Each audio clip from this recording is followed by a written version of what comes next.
101. The studio doors are locked.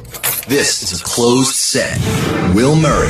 We're 2.5 idiots. Jason Kaplan. When I take out my dick, there's nothing whip about it. It's just kind of like a... Their world. The relationship has deteriorated. No. Their life. What is going on around here? And the Howard Stern back office. You were screaming and fighting and being drunk? No. This is Back Office Radio with Will and Jason. Call 888-STERN-101. Fucking computer. Just tell me the pharmacy. What are you doing, Jason? I have to get Walgreens to call my doctor. Hi, this is Jason Kaplan. I have put in my prescription for Lexapro 20 milligrams. You needed to hear from my doctor beforehand. I just called my doctor's office, and he said if you give him a call, he will approve the prescription for a month. Again, my name is Jason Kaplan. Thank you. I am back. I am back, baby. I am BB. I am full of Lexapro. It's 1 full week now on Lexapro, and I feel like a champ. I am Jason Kaplan, and we are here on Back Office Radio with Will Murray and Teddy Knitter here on Howard 101. Will, last week I was shaky the whole last show, and that clip you just pulled with me in the back office calling the pharmacy. It was literally minutes after the show ended. And I was shaky. I was like a drug addict. Yeah. It was ugly. It was a little weird, the whole situation. Hilarious. We like, quick, get a recorder. He's on the phone. I just felt worse and worse as the show went on. I was getting what they call, I found out later, like brain lightning, where you just get these shivers just going through your whole brain. And at one point towards the last half hour of the show, it literally felt like my teeth were loose in my gums and that they were just going to fall out like chiclets. Like, I was a mess. That's crazy. It sounds like, you're going through heroin withdrawal or something like that. Yeah, you're gonna have a nice long life. It was funny though, because I left here. Yeah, right.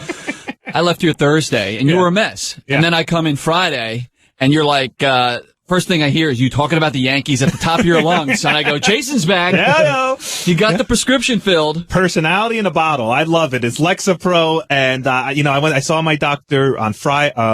Or Tuesday, I think, or Monday. And, I had already gotten the prescription, and I said to him, like, it's scary, how you could just stop taking it and you feel so crappy. But if anything, it proved to me that I never want to go off Lexapro, like, ever. Cause I felt, besides the weird feelings I had, I started feeling my depression come back. I felt sad. Yeah. I felt, unsure of myself. And he goes, Yeah, you probably don't want to stop taking Lexapro. You probably don't want to stop doing it. Yeah, I need to. Somebody said maybe you should find like Lexapro Light, a happy medium between, the quiet, depressing guy and exactly, and the crazy maniac. I take the full dosage, 20 milligrams. Yeah, but all right, so if you're so dependent on it, then why would you ever let yourself get down to like the last two pills? Because like every crazy person on pills, you start forgetting that the reason you're feeling good is because you're taking the pills, and you start thinking like, oh, this is, I beat it. I'm good. And this just proved to me that you're not good. I'm far, far, far from good. Very far from good. So I am back on Lexapro. Hopefully this show will benefit from it. I know, like you said, Will, you could tell within, Will and I have been together so long now, and friendship wise, we lived together for 4 years. And Will, I have an expressive face. I definitely wear my emotions on my sleeve, but Will is the master reader of my emotions. He could just look at me. And what I say, like within 30 seconds of talking to you on Friday, I was like, he's back. I'm back. I am back, and I am better glad or worse, people. to be here on Howard 101. The show survives another week. We have a ton of stuff coming up today. We have Douche of the Week. We have all new Page 69s. We did not get to Page 69 last week, so we have tons of them for this week. We'll do a bunch of them. We're going to be hearing from the one, the only, Mr. George Takei. That's Brad Takei. Who will be calling in. He's a huge Howard Stern fan, which is why we want him here on Back Office Radio, where George is part of the Howard Stern Show. Brad is an actual fan of the Howard Stern Show. And like all of us who have spouses and stuff, it must be weird for him to hear George on the air. So we want to hear what he thinks about the show and about George. We have our underreported Howard 100 news stories of the week. Yep. We have you and I went to Canada and with Steve Brandano and did a big appearance. What an appearance it was. I still don't know if we did anything. No. We're going to talk to the guys from Canada and see if it was money well spent or not for them. I can tell you right now it wasn't. I know, Steve. We'll get into all that. And your calls and more. So calls 888-STERN-101. Nominate your douche of the week. Throw somebody under the bus. Ask me, Will, and Teddy anything. We are here live in the Catholic studio again. It's a big giant Jesus on the cross just overlooking me. And Teddy, if you don't mind, would you open the show with a prayer? Sure, Jason. Thank you. As you run the race of this present life, may he make you firm in faith, joyful in hope, Say it. and active in charity. Amen. Amen. Amen to that. Amen. Right. And Baruch atah Adonai. Bring a little Jewish, yeah. whatever that means. Easy. None of that in here, please. Oh my God. There are like 14 different Bibles in here. We say we're in the Catholic channel. Teddy's got one of those Bibles like when you watch those Sunday morning shows and the guy has a huge thing on the stage with like 500 stickies sticking out of it. And Yeah, things this book, underlined. it looks like it's from Indiana Jones. I got all excited. I was like, wow, Teddy came prepared this week. It turns out there was just a Bible I in front brought of my him. Bible. By the way, is there any single scarier person on the subway than the guy with the Bible out highlighting shit? Like that Most guy, annoying, definitely. That guy scares the shit out of me. When I see someone, and I see it all the time, people like studying the Bible, writing in the corner. Well, I just hope that they don't try and pontificate something on me and let me just continue listening to, Miley Cyrus or whatever. The only thing scarier than the Bible guy is the guy who throws you on the tracks. Hey, by the way, I think I'm on that guy's side. I'm reading the details today. Yeah, the other guy was like drunk, He right? was drunk off his ass at 11 o'clock in the morning. His wife had kicked him out of the house because he was acting like such a maniac. From all the reports I read, he, the victim, started it with the guy who threw him. The homeless guy. The homeless guy. And, at some point, you don't fuck around with a homeless guy. I don't fuck around with homeless guys. You? No. You, Right. Teddy? If you throw someone on the tracks, just go back and pick him up real quick. That's the rule. I mean, he just forgot to do that. By the way, and again, to defend the homeless guy for a second, nobody picked that guy up off the tracks. No. Like, the New York Post was like, he stood there and watched him die. I'm like, yeah, him and every single other person. They were down too there. busy photographing him. And maybe if that asshole wasn't drunk, he would have been able to climb up. I mean, really, it's hard to go against the guy that got run over by the subway, but I think I'm against him with all known facts right now. Was there any chance if you fell on the subway tracks that you'd be able to lift yourself up out of there? Not only am I too heavy, but I have no upper body strength. I'm like Steve Brandano. My arms are tiny and scrawny. There was a Gawker article about it telling you, from an MTA conductor telling you exactly what to do, which is run to the end of the platform because there's a ladder. There's ladders on each side of the platform at the end of the station. I would have laid down. Can you lay down in the middle of the They track? say you can try to squeeze in by the third rail there, but Jason, I don't know. I don't think that's going to work. That Jim, but when you said lay down, Jim just jumped out of his seat and pointed at me going, you're too fat, man. Good rule for the subway, though. If you see a guy who looks like JD, stay away. That's what I say. Stay away. And by the way, I don't think that guy would have been the guy that was thrown looked like a little like Asian guy. I don't think anyone's launching me onto the track. It's really sad, though. It is sad. Someone made a jingle. You know how it says, stand clear of the closing doors. It said, stand clear of the dying man, please. Hey, some quick notes before we really jump into the meat of the show here. Teddy got texted this morning by a penthouse pet. What is that like? Yeah, ex penthouse pet. Yeah, well, what's that? No, you're like the president. You're always a penthouse She's out. pet. Yeah, that's right. She always had Secret Service for life. I don't know. You remember Erica Ellison? She was up here in the arty days, the old school days. Yeah. Very hot. Yeah. Yeah, I'll tweet one while you're talking. I'll tweet a picture out over Howard Stern Show. Yeah. So she was up here in New York, and just wanted to. So why does she have your cell phone number? That's some story, man. I appreciate that. Yeah. Okay. Why does she have your cell phone number? Sorry, I'm being distracted by someone trying to come into our studio. Anyway, that's Joe Mixlexevsky from Howard TV. She was in New York. I don't know. She moved to the East Coast, wanted to come up and say hi to the old gang. She has my number because I never changed my phone number from the old days, and everybody has. Mary Jo Buttafuoco still has my phone number. I think she has a quirky loser fetish. You have that too. You have all the chicks, Daddy. I know all the chicks. He does, man. I met my penthouse pet equivalent today, and it was Tyler Florence from the Food Network. I was so excited to hear that he was up here, and I got really bummed out when I found out that Sal and Richard got to meet him, and I didn't. I had my headphones on earlier, and all I hear is you screaming at Sal and Richard. I go, "What is this about?" and then you said, "I didn't get to meet Tyler, whatever his name Florence. is." Some guy I'd never heard of in my entire life. I'm like, what the hell is going on here? His show is Tyler's Ultimates on the Food Network. He makes great food. He's one of my favorite guys on the Food Network. And it turns out that he's a gigantic Stern Show fan. I mean, gigantic. He was talking about the Fat Guy Show and wanting to come back and get a really good tour of the studio because he only got a chance to run in and out. So, Tyler, thank you for being a fan of, and we are a fan of yours, or I am at least. And finally, Will, Steve Brandano. I know we talk about him a lot on this show, but man, was he shot out of a fucking cannon this morning. Angry. Holy crap. Angry. Definitely listen to Lisa G's story with him later. I thought it was really interesting on the Black Keys. I guess they were nominated for a bunch of Grammys last night, and this vindicates him, I guess, to be a complete asshole about it. Oh, I know. I mean, he basically, I think if you hear in a news report, I think the exact quote was that the Black Keys are now too big to do the Howard Stern show. Right. That was crazy. But I was watching him do this interview, and I'm like, this is me. Like, he reminds me of me. Like, he's just on fire, and he's just brimstone being thrown down and very angry. I love it. I'm a fan of Angry Steve. I think it's great. Good for our show, at least. Good for our show. Speaking of our show, the Howard Stern Show. Will, what was one of your favorite moments of the week this week? It's got to be Winfred's Money with Ken Jennings, right? That was an awesome segment. That was fun. Ken Jennings was actually a lot cooler than I thought he'd be.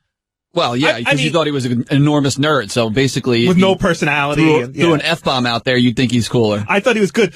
So I'm standing there taking pictures, and I can see while Ken is playing the game that you're in Robin's booth with Fred, and I see you guys just talking like constantly. Yeah, we're yapping it up. I've been dying to ask you, what the hell do you talk to Fred about in Robin's booth? Well, we talk baseball. The good thing about Fred is if you just, throw a topic out there, he'll go off for another, 5 minutes on it. So you don't true. really have to get many words in. I saw him having a conversation with John Hunterlock in the office the other day, and you could see John was just trying to throw a word in, and just Fred, man, he'll just barrel right over you, man. He doesn't care. To interrupt your story real quick, I shared a car with Fred to Atlantic City one time, and this is when I first started working on the show, and I was nervous about it, and I said that to Gary. I'm like, oh my God, I'm taking a whole 2-hour ride with Fred. What do I do? He goes, ask him one question and then shut up. Yeah, that's exactly what my strategy was. And it worked. So we talked about the Yankees a little bit, how he loves Al Leiter, and Al Leiter, I guess Michael Kay hates Al Leiter, so now Fred hates Michael Kay. Oh. And then we talked about how his daughter, I guess, I think she's 9 or 10 years old. She's a young girl. She's a huge One Direction fan. Who isn't? Right. So basically he had asked around to see if, I guess they're doing, what's it called here? A town hall. A town hall with One Direction. And Yeah. it's like a huge deal. They're Big keeping deal. it a secret location, and it's a whole thing. And Fred had asked if there was any way his daughter could go, and he was told no. They rejected Fred to go to the town hall. This is nuts because I know that they're doing the town hall outside of Sirius in like some bigger location to accommodate more people. And they told Fred Norris he can't take his daughter to it? No. Wow. Well, I guess we just run a little He's show going to miss here. out on all this awesome music.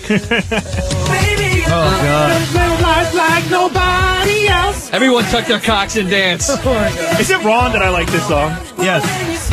Yes, the answer Are they is yes. singing to you, Jason? Nothing. Oh. Girl, you know you're beautiful. Lexapro. I think Jason sings this to his cats. I dance around with the cat. Lexapro. Yeah, no shit. Well, all right. Sirius giving a big fuck you to Fred Norris and the Howard Stern Show by rejecting him from going to one of the biggest concerts we've certainly put on. Wow. That's fucked up, man. That's fucked up. I wonder if Howard knows about that. He will now. How about you, buddy? Any big moments from the week? You know what? It's really just Quentin Tarantino coming in. I'm a huge Quentin Tarantino fan. He's my favorite director. He is just the shit. And so it was great to have him come in, and he's a really great guest. But even better than Quentin Tarantino here is watching Steve Brandano and Quentin Tarantino. Well, I know Howard was very relieved to have Steve's blessing on a guest. You know what I mean? So that was big. That was good. He's like, all right, I don't have to argue with Steve on this one. Really. Yeah. I think, it's payback for the Black Keys snub. And Steve put up this big blog on Moldred about meeting Quentin Tarantino with all these nice pictures, and Steve's really into it, and he gets really excited. It when was a Quentin's good blog, around. but I know he very had to be annoyed that Howard completely ignored it. You think so? Oh, of course. Right? Well, he's certainly writing more blogs than anybody else, so he's looking for something. He's got a lot to say. All right, well, that takes care of the intro. Let's go to the State of the Office. State of the Office. With the holiday season right around the corner and Howard promising to clear up any misconceptions about the staff work priorities, Howard, we were told we have to work on shows to justify our jobs. We're going to clear that up today. Oh, okay. I don't know. It's a mixed signal. I'm going to signal everyone today. Oh, good. everyone was on edge and stressed out this week. Who was most stressed out in the office and who wasn't? And is a hard-working, stressful environment good for a show about silly gossip? Well, the answer to that is a big no, because this week everybody was so high-strung and running around and working really hard that almost nothing happened in the office this week. There's- work happened. Right. There's almost no time for bullshitting anymore. Yeah, it's weird. Like usually Sal and Richard will do or say something stupid, Yep. or we'll get some inane conversation, and Right, everyone- during the show, people hang out during the commercial breaks. Right. It used to be great at K-Rock because the commercial breaks were like 15, 20 minutes long. You could, have a full conversation out there.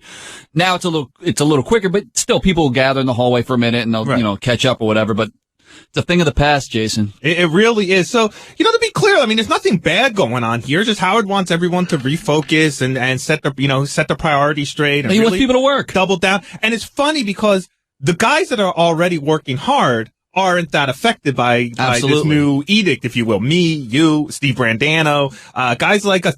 Sorry, Teddy, not you, but everybody else is. Teddy is very stressed out.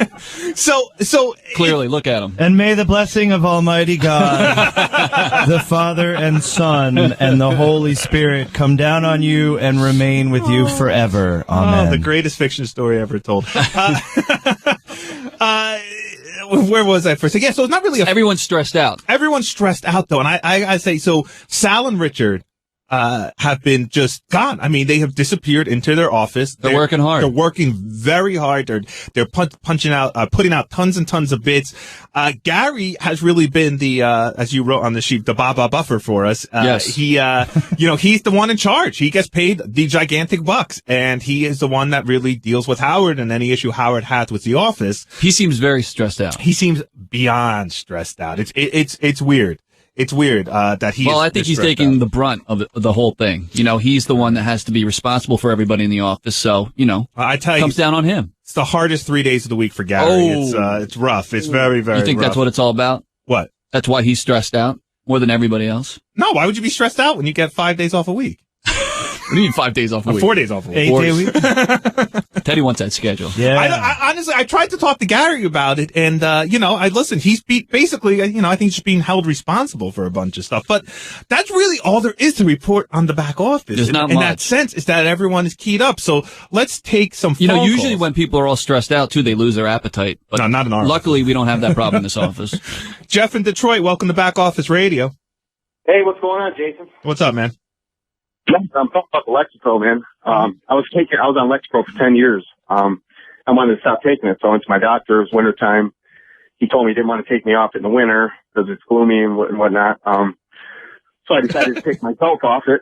And, the brain zaps, man, that's what they call them. I'm looking them up on the internet. It was I get these shocks through my whole body, you know? Yeah, it's scary stuff, man. Doesn't that scare you though, Jason, on some level that, these are the kind of side effects you deal with if you go off the drug? No, because if I went off the drug the way you're supposed to go off the drug, which is wean yourself off the drug, right, then I wouldn't get these horrible side effects. Supposedly. Not cold turkey. Not cold. I went cold turkey by accident, and I fucked up. Kelly in New York, welcome to Back Office Radio. Hi guys, how you doing? I wanted to make a long overdue douche of the week nomination. Sure, please. go for it. Either Doug or Scott, because when I was on the show 2 years ago for the Bang My Dad contest. Good for you. And the show was never aired on Howard TV, and I bought into it. Now I hold a grudge, and I can't watch Howard TV. I can still listen to the show, but because you send emails and nobody gets back to you. And all that. We'll look into it. Usually, if something doesn't air like that, I don't think Doug makes the call. That probably sounds like it came down from high, or there was another reason that it couldn't air. Did your dad win? Yeah, he did. Nice. And did you feel proud of getting your dad banged? Well, I was kind of mixed feelings a day later. I just wanted to go and meet all you guys. I had no idea the asshole would win. Is there any kind of fallout after contests like that? Does anybody at your work go, what the hell were you doing? That type of thing? Only women. All the guys, they're like, can I adopt you? Can I be your dad next year? But the women are like, oh my God, I can't believe you did that. I don't know that's what they meant when they said call me daddy, though, just so you know. Hey, good daughter. Good for you. Yeah, that's what Has your dad gotten laid since? No, he hasn't. Oh, poor guy. Poor guy. Well, buy him a whore for Christmas, all right? I mean, Jesus Christ. The guy's got to come sometime. Whoa. Hey, Jeremy in Tennessee, welcome to Back Office Radio. Well, thank you so much, and great show. If I may give two comments, I would be greatly appreciative. Hit it. First, I want to say to Howard and all those who feel that your show is not relevant or not a good show, I would have to say just the opposite. I find it very intriguing hearing what's going on in the back office. Thank you. What's your second comment? And my second comment is I'd like to be the first to nominate Douche of the Year, if I may. Sure. Why not? Are we taking Douche of the Year candidates? Sure. Teddy's keeping a list there. over there. I got it. He's got a spreadsheet. Don't write in that Bible. Teddy's doodling boobs in the side of the Bible. Love it.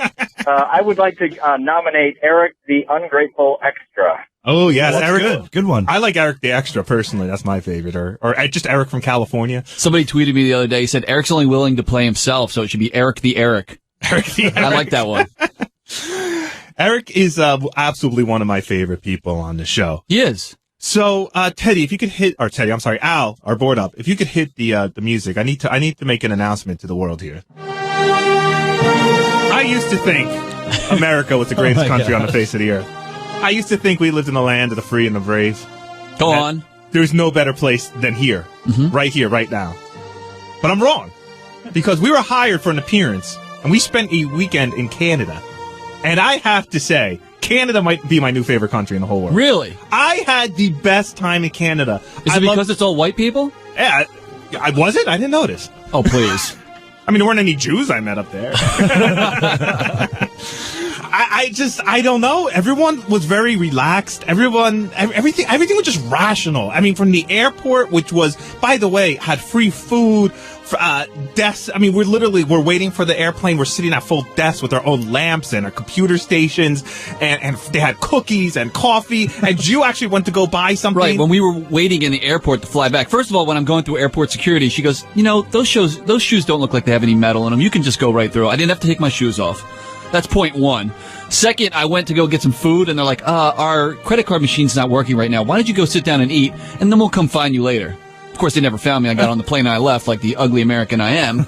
But again, I mean, they're so trusting. Right. What's wrong with these people? And they're just logical. We went to eat at this amazing place called B8's Barbecue in Aurelio, Canada. I knew it'd come back to food. And we'll talk more about that. But it was really packed. We walked in, there's like 10 of us, and then a bunch of people walked in after us, and it was crowded. And it was one of those things that I felt if it happened in New York City, it just would have turned into people pushing and complaining, and the guy behind the counter getting angry and yelling, and it was just very logical. He just would, hey guys, we'll get to you, don't worry. And they go, oh, okay, yeah, sure, I don't know. Everything is just... Was that your Canada accent? What was that exactly? I don't know. Hey? Right. By the way, the only thing we did miss out on in Canada that's well known is the strip clubs. I'm so pissed we didn't make it to a strip club. Well, we need a third trip, and the reason we made this trip is because this great family up there, the Lehmans, they're huge fans of the show, and we have Derek Lehman on the phone right now, and they have hired people from the Howard Stern show in the past to fly out there and party with them. Hey, Derek, welcome to Back Office Radio. Hey now. Hey now. So, Derek, we just want to go over our trip. We love that you're on the phone with us.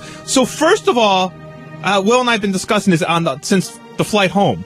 What exactly did you hire us for, and did we come through? Yeah, I guess you came through. You guys had a good time, right? Yeah, but did No. You hired us. Yeah, you were supposed to have a good time. This is true. Yeah, no, we just like the connection to the show. We like partying with you guys. We had you and Will up before. It was Steve's first time up. He was. It was cool to get to know Steve a little better too. Sure. But was it? Was it really? It's cool to. Yeah, he was all right. He was okay. Nobody missed out on Teddy, by the way. Nobody really wanted I had so much fun. So, in all seriousness, You laid out money for us. Thank you. We come up there, and we were really there we went right from the airport when we landed on Friday, straight to a house party. It was your brother Stewie's 30th birthday party. And is that really what we were hired to be there for? Yeah, for sure. You know what's funny? Because we get there after like 6 hours of traveling, and it's like, I thought it was supposed to be a big surprise for Stu, and he looks at us and he goes, hey guys, what's up? I'm like, that's what they paid us all this money for? Only a fucking Canadian would pay to hang out with us, really. Well, the worst was the next day. I think we all fell asleep on the couch for about 3 hours. Well, that was the other part. The next day, we're all beat up after this long party and just a mess. And we just, pass out on their couch. And I'm looking at Derek. I'm like, this is really what you wanted to do? Is see a sleeping Brandano on your couch? Brandano looks over at me. He's like, I hope you at least got some hair samples while we were asleep to make this worth it. Yeah, really. Let's start with the party. So we get there Friday. And first of all, Derek, just hang on the phone. So on the American airport, which was a pain in the fucking ass to go through, we had a huge line for security. It was just dreadful. And as a fat guy, I'm always scared going through the airport because I've lost some weight recently, but all my pants are huge. And even when I don't lose weight, my pants all have that stretchy material in it, so they can stretch with my like a pregnant woman wears maternity pants. As I grow, my pants grow with me. Yes. So when I take off that belt, what would you have to do for security? I'm always afraid of my pants just hitting the floor. Look out. Right. And before you finish, though, they have these new x-ray machines. I guess they're like the circular ones. They do like a full body x-ray.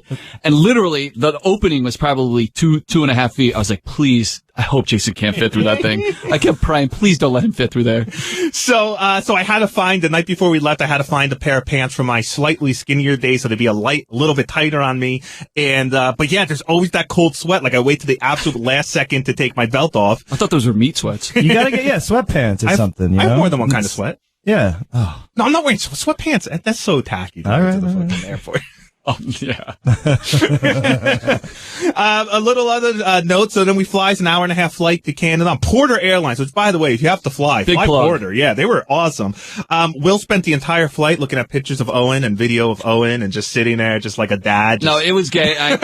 Stop it, Jimmy. It's the only thing I had on my fucking phone. I didn't have any music on it. And I'm like, Tracy, my wife takes a lot of pictures and I hadn't seen them before and I was going through. I had nothing to do. All right. Leave me alone. God. Fuck you, Teddy. Oh my God. Read a fucking comic. You have no dude. music, nothing? At least I pay you don't attention have, like, to my kids. OAR's greatest hits on there or something like that? What? Yeah, whatever. No, I took it all off my phone. I didn't have anything. Any of your Lax Bro music on there? Lax Bro. So we get to Canada, and this is funny. So we're walking off into customs, and it occurs to us, me, Will, and Steve, that none of us has no idea where we're going. Like, No. Derek planned this whole thing. We trust Derek. We've done this before. He was having a car meet us at the airport. So we had given absolutely zero thought of where we were going. So we go up to the custom. Everyone's got to go up separately. And they ask you, why are you here? Where are you going? Right. And I go, I don't know. We had no idea. And he goes, what do you mean you don't know where you're going? We're going to Stu's party. Like, the Lehmans? So I said, I told my guy, I know it's about an hour north of Toronto. And he goes, Aurelia? I'm like, I don't know. And he goes, where you stay? I go, a casino. He goes, the Aurelia Casino? I go, I don't know. So he goes, what do you know? And I go, there's an amazing hamburger place called Weber's there. That is the only thing Jason knew. shit. And the custom guy goes, oh, I know that place. There's only one of them. Am I right, Derek? That's right. Yeah, there's only one on the highway there. And as soon as he goes, oh, I know. He goes, oh yeah, I don't think they're open in the winter, eh? And I'm like, that's okay. And then I just waltzed right through customs. So food once again saves the day. Thank God for Jason and his Got me right quest across. for food. Weber's clears customs. Exactly. Weber's clears customs. So that was fun. And so we got to the party. And can I say, Derek, that your brother has an amazing house and even a hotter wife, by the way. Yeah, you get the sense that like Stu's definitely the town stud. Like he's got everything going on up Derek, there. is your brother the town stud? Probably. Are you angry about that? Because I love you, but you don't look like the town stud. No, I'm definitely the opposite of my brother in a lot. No, when you look at those guys, you go, are they really brothers? Are you really brothers? They look completely different. We are. How does because your brother has blonde hair and everyone else in your family has dark hair. It was weird. We were all Milkman. born with dark hair, and Stuart went Aryan race with the blonde hair, blue eyes. Yeah, Stu's got this setup. He's got this gigantic house. He's got a beautiful wife. He has friends that are throwing him parties. And it was so funny on the ride up. Will's like, "What do you expect this house party to be like?" And I go, "It's Derek and Stu. It's going to be a lot of lights and techno music." And we pull up, and their entire That's garage exactly what it was. is just strobing colored lights and techno music blast. I'm like, "Yeah, we're here." And then we get there, we're like, are we supposed to be the life of this party? Because I've never been the life of a party before. But clearly Jason answered that question, yes. Because, man, he gets inside, and all of a sudden, it's like Fancy a new dance. party Jason that I'm not used to seeing. Well, what happened was that I have a great guy who gets me Oh, yeah, right. fake weed. Because I don't smoke real weed, because that's illegal here still in New York. And this great guy that delivers this stuff to me just on a whim just said, "Hey man, I know you're taking a trip on a plane. Here's some brownies." Right. I was like, "Thank It's God." combining two of your favorite things. Yeah, food and it's getting high. So, so as soon as we get to the party, I'm exhausted. I mean, we've been up all day. We worked the full day at work. We flew. Now it's like 10 o'clock at night. And I'm like, fuck it. We gotta fly. We're here to party. I can't just be nodding off in the corner somewhere. So I ate all 3 brownies and started having beer and vodka. And I was flying to the point where I don't remember half the night. No. Literally don't remember. I looked over and you were playing a Wii guitar at one point, whatever that thing is. I have no memory of that. I didn't know what the hell was going on. And but I had a great time. Derek. That's good to hear. Did we deliver? Don't ask us if we had a good time. Did we deliver at the party? Were you happy with our quote unquote appearance? Yes, and I think you guys understand now, seeing Stu's place, why we have you up. Like, what am I supposed to get Stuart as a gift for these birthdays, right? Jason, so apparently. having some interaction with you guys and coming and visiting you guys in New York and stuff is fun for us, so we love it. The one other thing I want to talk about was Saturday we get up, we're all a mess, we're tired, we're hungover, and we're hanging out in Stu's basement, and there's all kinds of great sporting events on that day. Well, like great if you're into college football. Well, yeah, the SEC championship game was on. It was like one of the best games fucking ever. And I made the mistake of giving Jason the remote. So the first thing he turns on is Cats. What's it called? Cats Go Crazy? No, My Cat from It Hell. was like the My dog Cat whisperer from Hell. for cats. Yeah. I didn't even know what to say to that. I didn't know how to. I mean, it's a funny show. It's like he's watching these people and they're being held hostage by their cats. You got 110-inch projection screen, and you wanted to watch that. Sounds like a great time. Well, I was the one with the remote, so Will finally had enough of that, and then we switched it on to something else, some sort of like One Direction documentary. Worst Canadian Driver or something you were watching after that? Oh, yeah, that's a good show. We met that guy at Weber's. Yeah, Canada's worst driver. That's worst driver. I wanted to kill myself. But wait, Will finally gets the remote, and he gets on this SEC game. Was it Georgia versus Alabama? Correct. And we watch it for about 30 seconds, and then somebody else grabs the remote and changes it, right? Yeah, exactly. Well, I could tell nobody wanted to watch fucking an awesome football game, but... Yeah, because Derek, you and your family really aren't, or at least you're not in the sports, right? No, American definitely sports not. No, I could care less. Right, so nobody could care less about American college football there. And then later in the night, so we didn't watch the game, basically. Yeah. And then later that night, we're eating dinner, and one of Stu and Derek's friends come out, Nathan. And the first thing he says when he sits down is, "Holy shit, that was the greatest college football game of all time." Georgia almost had like a great comeback at the end of the game. I just wanted to bash my head against the wall. Meanwhile, I'm happy to report that the couple on my cat from hell, they worked everything out, and they were able to keep their cat. I didn't even know that show existed. Some other Is funny... it on here in Jason America? does. Yeah, it's on Animal Planet. I didn't even know we got Animal Planet up here. I found it. A couple other funny notes. Oh, by the way, I was starving when we got to Derek and Stu's house, and of course, I didn't know what they were. You were hungry, Jason. You certainly weren't starving. They had a giant barrel of Canadian Kentucky Fried Chicken, so it's PFC, because they have to put the French name. PFK. But it tastes just like regular Kentucky Fried Chicken, so that was delicious. Oh, thank God. Thank God for that. Another funny observation is that at one point Derek started busting Steve Brandano's balls over the Black Keys. Yeah. And Steve couldn't say anything because we were being paid to be up there. No, Steve's like the escort. He just had to sit there and laugh at all the old man jokes. Derek, just so you know, he was just like, I had 15 things lined up to say back, but I didn't. And that's hard for Brandano. He can never hold his tongue back. The one note I see here, Jason, which I'm not sure what it means, hotel lotion is the best lotion? Yes, and I've stayed in hotels the last couple of weeks. God. Don't finish this. No. Stop. Go on. I want to hear it. So we're up in Boston. A couple weeks ago, and I went with my wife. And the first thing I do whenever I go to a hotel is grab that little thing of lotion that they have in the bathroom, because I don't know what it is about hotel lotion, but it's the best lotion to jerk off with. It is, I don't know. It's like tingles, it's slippery, it's like a whole deal. Every hotel has it. Tingles. But what happened was I went to go get it, and I had found out my wife was using it. I'm like, oh, fuck. What is she using it for? Jerking off. I don't know, face cream? Whatever you're supposed to use it for. So I was bummed that I missed my Boston chance. So the first thing I did was grab a bottle of lotion when we got to Canada. Yeah. Actually, the morning I woke up, Saturday morning. Because I was trying to figure out when you would even have time to beat off. Well, I didn't beat off with the first bottle, but then what happened was... Took that one home? I just took that one home. Instead, he beat off with the maple syrup. No, but by the time we got back Saturday night, they had, the cleaning had been in there, so there was a new bottle of lotion. And I was wired. I was like wide awake, so. It's all like perfumey and scented and shit. Yeah, it's disgusting. It's aggravating. It's not good lotion. What did you, watch or think? You thought about something? I had my iPad and some Wi-Fi, so I had a little porn lined up. But I'm not gonna lie, and Derek, tell Stu to turn away from the radio for a second. It was the cat show. It was a little combination of Stu's wife and Nathan, this guy who... And Nathan? No, girlfriend. Nathan's hot dogs. Nathan's hot dogs. Stu's wife and covered in Nathan's hot dogs. First of all, real quick, this guy Stu who we were there for, his wife is smoking hot, right? Well, I'm not just making this up. Yeah. And the next morning when we went out to lunch together, she was wearing these sweatpants that were like these juicy type of sweatpants. Right, those little sorority girl sweatpants. And it was just like grabbing her ass, and I wanted to be like Mark Sanchez and just like run right into her. Like I just wanted to just put my head down and just like move straight forward. Sounds like I got a better shot of going next year. And then this guy, Nathan, had this girl here who looked like she was at the party under duress. I mean, she looked like she was being held hostage. Exactly. She was scared for her life. And for some reason, most of Nathan's girlfriends appear that way. Yeah. And for some reason, I find that very sexy. It might have something to do with Jason waltzing around the kitchen with an air guitar.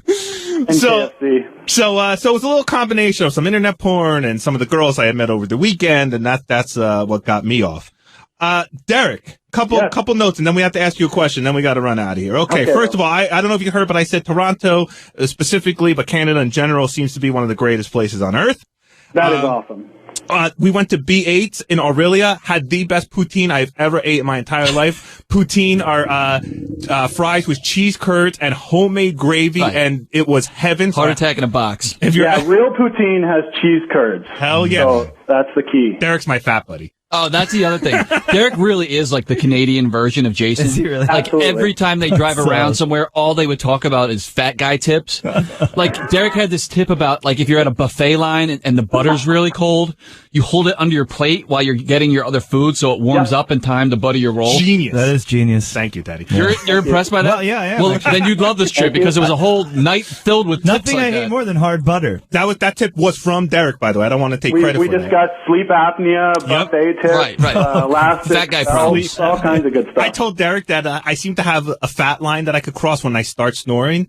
I don't always snore, but when I usually go over like 150, 160 pounds, that's when I start snoring. So I could actually Jesus tell. Christ, what were you, 10 the last time you saw 150 pounds? Snoring since kindergarten. Jason Kaplan. I don't like the show anymore, Will.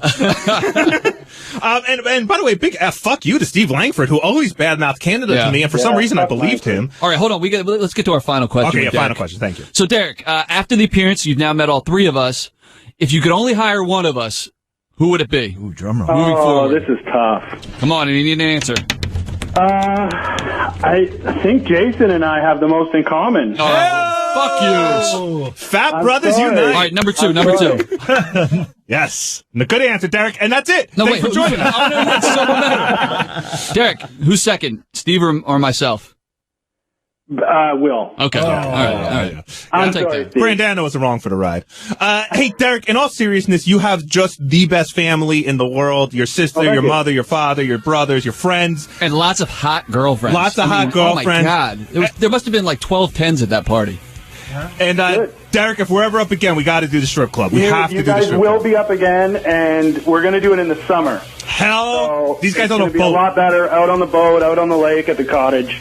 No cold weather, and you'll see all the girls with, basically nothing on.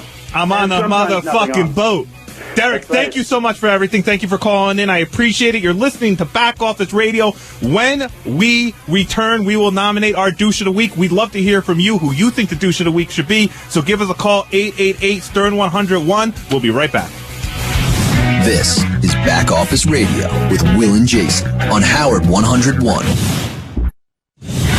Working hard while Scott DePace golfs.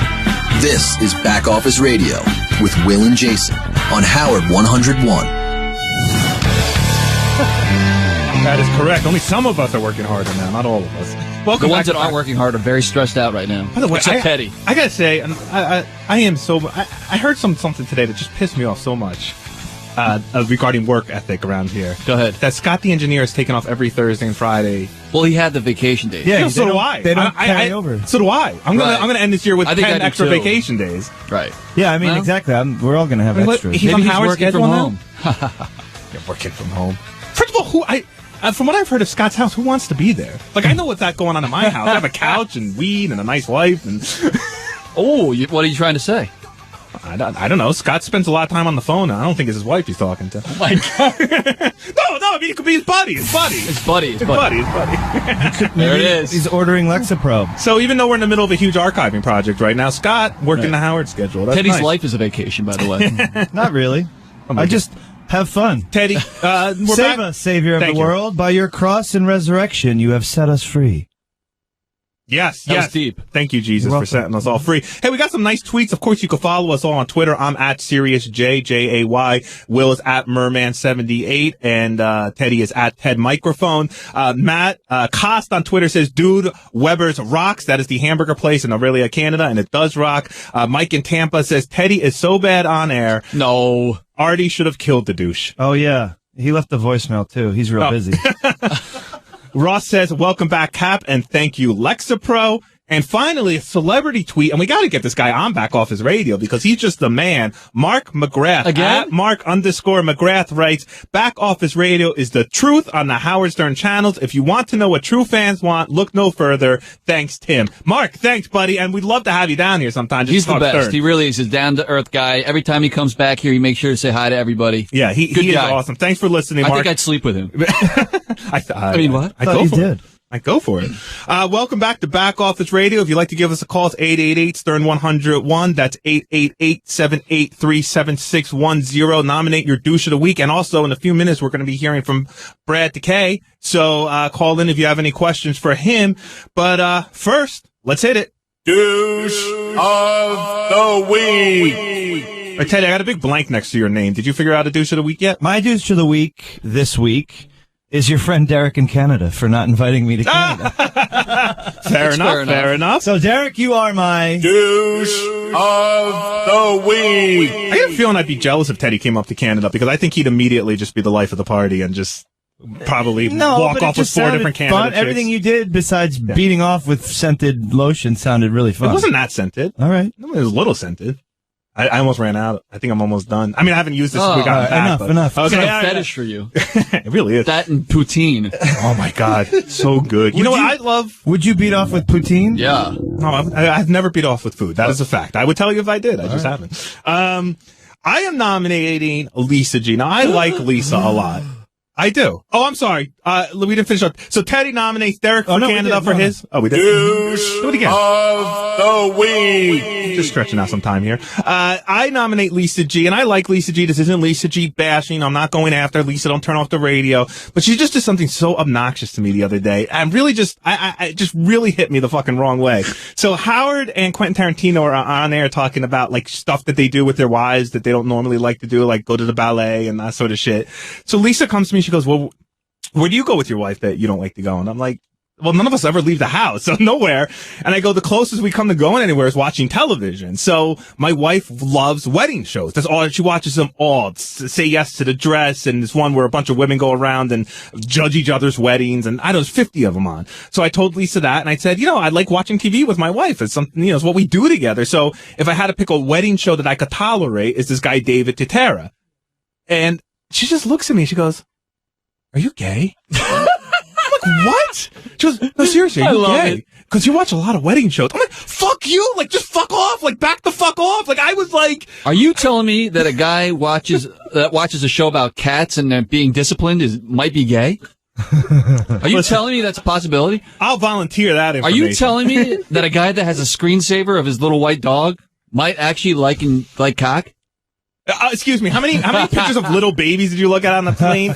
Oh my God, please don't start that argument. We're not comparing babies to fucking dogs again. I should almost nominate you for douche of the week because you and that kid of yours have ruined my Christmas.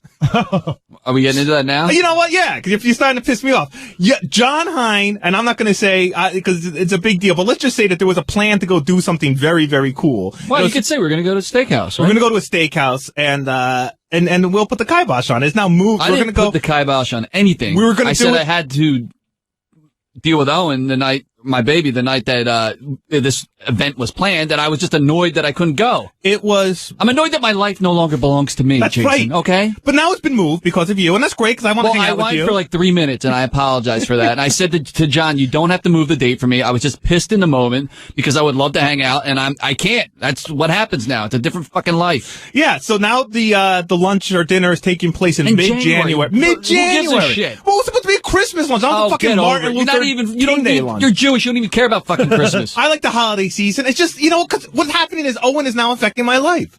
We're going out didn't we talk about going out to dinner in a couple weeks? Yeah, but with like the whole group of back office people? It was just all set. We're going out right after the last back office of the year. We're going out. But Al, Lisa G is still my douche of the week. Speaking about Christmas, Will, what is your nominee? All right, real quick, and you guys I'm sure can help me with this. It is the holiday season, and we just got memos that the Sirius XM Christmas party is happening again. Oh, yeah, I saw that. And you know what that gets? When we first got here, it was like the craziest Christmas party ever. They rented out Tao. Right. Which is like this gigantic club. It's a cool club in New York. It was very cool. You had some of the like hottest DJs in New York. It was a thing. It was an event. And now they just have a 2-hour pizza party in the lobby. Yeah, and it's like, by the way, these parties are hardly parties. It's like 90% of the time you're waiting online to get food. They do this all the time. They have like an and ice everybody cream party. goes back to their desk and eats it. They have an ice cream party in the summer, and then I think they do one other thing, like a barbecue party. And you go out like 10 minutes after it started, and there's 400 people lined up, like, Russians waiting for toilet paper or something. Yeah. And it's sad. They just try and put a happy face on the email, and it's just like, and thank God Howard stepped up for us on the Howard Stern Show, and in his universe, he throws an amazing party awesome every year. And it's got to piss everyone else off at Sirius, because no matter what, we still get a great Christmas party. Yeah, because we have a boss. We have a great fucking boss. I feel really guilty because in the communal kitchen the other day, like one of these music programmers was like, "Oh, so when's the party?" And I was like, I felt bad telling him, like, "Oh, sorry, it's not yet." Well, listen, it's embarrassing. You're not going to be there. Usually, this email about the Christmas party is followed by, the quarterly earnings are record-breaking. Billions. Exactly. We're making billions. Well, then why the fuck can't we have a decent Christmas party? No. What they're gonna do is, all they do is they move the free sodas from the kitchen to the lobby, and then you stand online and wait for one. And 10 pizzas. And 10 pizzas. It's really lame, and I don't know. I think a lot of people are canceling Christmas parties. I think it's a part of big business. They say, "Fuck you, you're lucky to have a job. We don't have to give you anything extra." But well, because we're waiting for Brad, we got to end it there. But Sirius XM Christmas party is my douche of the week. And now joining us on Back Office Radio, we have a very, very special guest, a gigantic fan of the Howard Stern Show. Let us welcome one Mr. Brad DeKay. Brad, welcome to the show. Nice to be here. Nice to have you here. Brad, now how long has your Stern Show listening gone back? Going to the early 1980s in Los Angeles at 3 a.m. in the morning, I'd listen to Howard, and that's how I became a committed fan. Brad, do you listen to any of the 101 shows, or do you only listen to Howard? Oh, everything, but the last few months we've been doing a musical in San Diego, Allegiance, and then before that 2 months of a Super Ninja Nickelodeon show in Pittsburgh, and so I haven't been... Have you heard our show? Following. Not really. I wish I had, and it's not because I don't want to. I just haven't been around, Yeah, Howard kind of said on the air the other day that, not everybody, even fans of the Howard Stern Show care about the back office people, the little people. As a longtime listener, are you only interested in Howard and Robin, or do you like the whole universe that's created here? Oh, I like everybody. I mean, it's all important to me. Every tiny detail. I mean, the one time I went into the studio when we did the Newly Weird game, I remember walking in there and seeing a big bottle of hand sanitizer on Howard's desk, and that is one of those images I remember forever. Now, Brad, as a gay guy, what's your favorite cat reality show? Just kidding. Jason joke. Oh. Yeah. I watch My Cat from Hell on the Animal Planet. Big deal. Oh. Yeah, what's the big deal? Yeah, what's the big deal? Brad, so you guys are fast talkers, and I'm a slow talker, so I don't understand half of your jokes. But anyway. Oh, neither does the audience. Neither do we. All right, we'll talk slower. Sorry. Yes, I watch. So it's really cool because George was not a big fan of the show. And you were the one that kind of talked them into it when we said, "Hey, we wanted you to come down and be our announcer." You were kind of the guy that said, right, like, "Hey, I think you should do this. I think it's a safe area," right? Do I have that story right? Yeah, I'm the one that talked him into it, and he's never looked back. It's been a game changer for George's career. We owe Don Buchwald and Howard Stern everything. George is 75 years old. He's an icon in popular culture. Today, I just looked on Amazon.com, and his new ebook called Oh My, which Howard Stern is the one that popularized. It's number one. Number one? Amazon.com. Congratulations. It's because George was on the show all this week. Everything that Howard touches, including George, becomes gold. Mm-hmm. And we owe him everything. So, that is excellent. But is there part of you, because I know, like, I am a huge Howard fan, and my wife has become one over the years, but in the beginning she wasn't. And I know if somehow she became a major part of the show, I'd be simultaneously thrilled and jealous, because I would want to be a major part of the show. And scared, probably. Yeah. So is there any of that going on with you? No, it's pride, it's happiness, it's, my self-esteem is better because George is on the show. The benefits I get from it are tremendous. Walking down the street, in Manhattan, and people don't just say hi George, they say hi George, hi Brad. Nice. I've become a household name too. That's right. So I get benefits from George's connection to the show. Well, speaking of while we're talking to you right now, does George run his own Twitter account? Do I have my own what account? No, I'm sorry. Does George run his own Twitter account?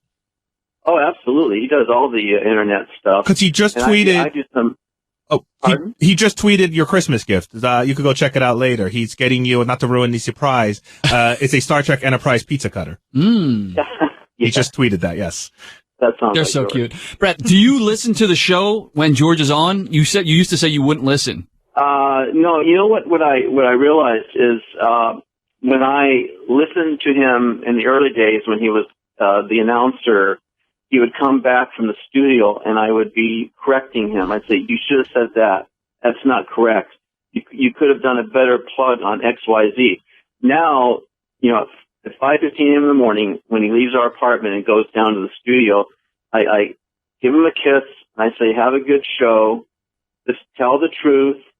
And then when he comes back around 11 a.m. back to the apartment, I say, how was your day? It's kind of like George is going to the office. Right. And then what happened on the show today, like Tarantino was on yesterday and he talked about that. But I don't like, it's like freedom of speech. I want George to be able to just say it like it is and not worry about my second guessing what he says. Did you hear any of the stuff that went on this week? I did a little bit because I read your howardstern.com daily show recap. And so I get the gist of what's happening. Like, I know you had the cutest penis contest. Prettiest, not cutest. Come on. Cutest. What did you think about that? Well, it was funny. In my case, when you guys talk about sports, that's boring. But when you talk about penis, that's exciting. So Of any course. penis conversation is great with me. Did you agree with George that it's not the biggest? He goes, listen, this isn't about the biggest because the biggest did not win. That there is a certain look. And I don't know if he described them to you. I know we didn't have the unedited pictures up on howardstern.com, but do you think he made the right choice? I don't know. I don't care. To me, that's entertainment. Remember, the fact is, like, all of you guys, you're all important to me, and Howard Stern show is extremely important to us, but it's an entertainment vehicle, and that's the way I look at it. And what choices George makes on the show, if it entertains people, I'm happy. So are you comfortable when he talks about your sex life?